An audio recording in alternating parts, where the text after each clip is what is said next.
سورہ البقرہ کی آیتیں پڑھی جائے گی، شیطان اس گھر کے قریب بھی نہیں آ سکے گا۔ رسول اس ہدایت پر ایمان لایا ہے جو اللہ کے رب کی طرف سے اس پر نازل ہوئی ہے، اور جو لوگ اس رسول کے ماننے والے ہیں انہوں نے بھی اس ہدایت کو دل سے تسلیم کر لیا ہے۔ یہ سب اللہ اور اس کے فرشتوں اور اس کی کتابوں اور اس کے رسولوں کو مانتے ہیں، اور ان کا قول یہ ہے کہ ہم اللہ کے رسولوں کو ایک دوسرے سے الگ نہیں کرتے۔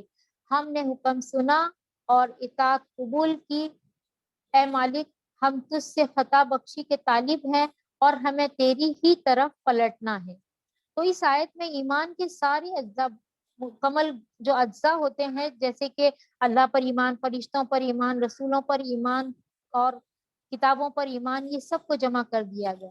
اور قضاء و قدر پر بھی جیسے کہ ہم نے سنا، جو بھی اللہ تعالیٰ نے کہا اس کو ہم نے مان لیا، یہی اللہ کی تقدیر پر راضی ہونا، یعنی قضاء و قدر پر بھی اس میں بات ہے۔ لا یکلف اللہ نفسا الا وسعها، اللہ تعالیٰ کسی بھی متنفس پر اس کے مقدرت سے بڑھ کر، یعنی اس کی وسعت سے بڑھ کر بوجھ نہیں ڈالتا ہے، ذمہ داری کا بوجھ نہیں ڈالتا ہے۔ ہر شخص نے جو نیکی کمائی ہے اس کا پھل اسی کے لیے ہے، اور جو بھی برائی سمیٹی ہے اس کا وبال اسی پر ہے۔ ایمان لانے والوں تم یوں دعا کرو، اے ہمارے رب ہم سے بھول چوک میں جو قصور ہو جائیں ان پر گرفت نہ کرنا، مالک ہم پر وہ بوجھ نہ ڈال جو تو نے ہم سے پہلے لوگوں پر ڈالے تھے، پروردگار جس بار کو اٹھانے کی ہم میں طاقت نہیں ہے وہ ہم پر نہ رکھ، ہمارے ساتھ نرمی کر، ہم سے درگزر فرما، ہم پر رحم کر، تو ہمارا مولا ہے، کافروں کے مقابلے میں ہماری مدد کر، آمین۔ جب معاف کرنے والے نے یہ دعا سکھا دی کہ اس طرح دعا مانگو، یعنی کہ جو ہماری خطائیں ہیں کہ یا اللہ ہم پر ہماری وسعت سے زیادہ بوجھ مت ڈالنا، تو جو اللہ تعالیٰ نے سکھایا ہے کہ یہ دعا ہے، یہ بہت خوبصورت دعا ہے۔ ربنا لا تؤاخذنا ان نسینا او اخطانا، اے اللہ جو ہم سے خطا ہو جائے یا ہم سے بھول ہو جائے تو اس پہ ہم کو نہ پکڑنا۔ آپ صلی اللہ علیہ وسلم نے فرمایا میری امت سے خطا و نسیان کو معاف کر دیا گیا ہے۔ ربنا ولا تحمل علینا اسرا کما حملت علی الذین، جو ہم سے من قبلنا، جو ہم سے پہلے امتیں تھی، پرانی امتوں پر جو بوجھ ڈالے گئے، وہ بوجھ کیا تھے؟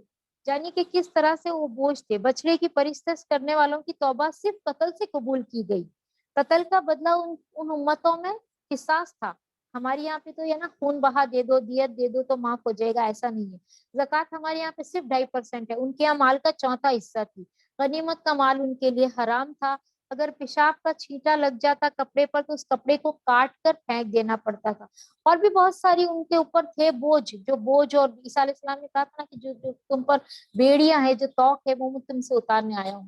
تو بہت ساری جو یہ ہے خطائیں، بوجھ، یہ جو ہے اس پر ہماری پکڑ نہ ہو، اس کے لیے ہمیں یہ دعا ہمیشہ کرنی چاہیے کہ ربنا ولا تحمل علینا اصرا کما حملت علی الذین من قبلنا ربنا ولا تحملنا ما لا طاقت لنا به واعف عنا واغفر لنا وارحمنا انت مولانا فانصرنا علی القوم الکافرین، آمین یا رب العالمین۔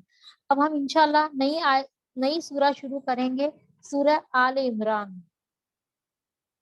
سورہ آل عمران جو ہے، آپ صلی اللہ علیہ وسلم نے فرمایا قرآن کو سیکھو، یہ قیامت کے دن اپنے پڑھنے والے کی سفارش کرے گا۔ دو روشن صورتیں البقرہ اور سورہ آل عمران کو سیکھو، کیونکہ یہ دونوں صورتیں قیامت کے دن دو سائبانوں کی شکل میں یا پرندوں کی شکل میں دو صف بستہ ٹولیوں میں آئیں گی اور اپنے پڑھنے والوں کا دفاع کرے گی۔ البقرہ اور آل عمران انہیں الزہرا بین یعنی دو چمکتی ہوئی صورتیں بھی کہا گیا ہے۔ جو پچھلی سورہ ہم نے پڑھی تھی البقرہ، وہ زیادہ کر کے سابقہ امت مسلمہ یعنی یہود کے بارے میں تھی، اس سورہ میں ہم زیادہ دیکھیں گے نصارہ کے بارے میں۔ بسم اللہ الرحمن الرحیم، الف لام میم، حرف مقطعات ہے جس سے یہ آیت شروع کی گئی ہے۔ مدنی صورتوں میں صرف البقرہ اور آل عمران ہے جو حرف مقطعات سے شروع ہے، باقی ساری جو صورتیں حرف مقطعات سے شروع ہو رہی ہے وہ مکی ہے۔ اب یہاں پر پھر سے بتایا گیا ہے اللہ لا الہ الا هو الحی القیوم، اللہ وہ زندہ ہے اور وہ قائم ہستی ہے۔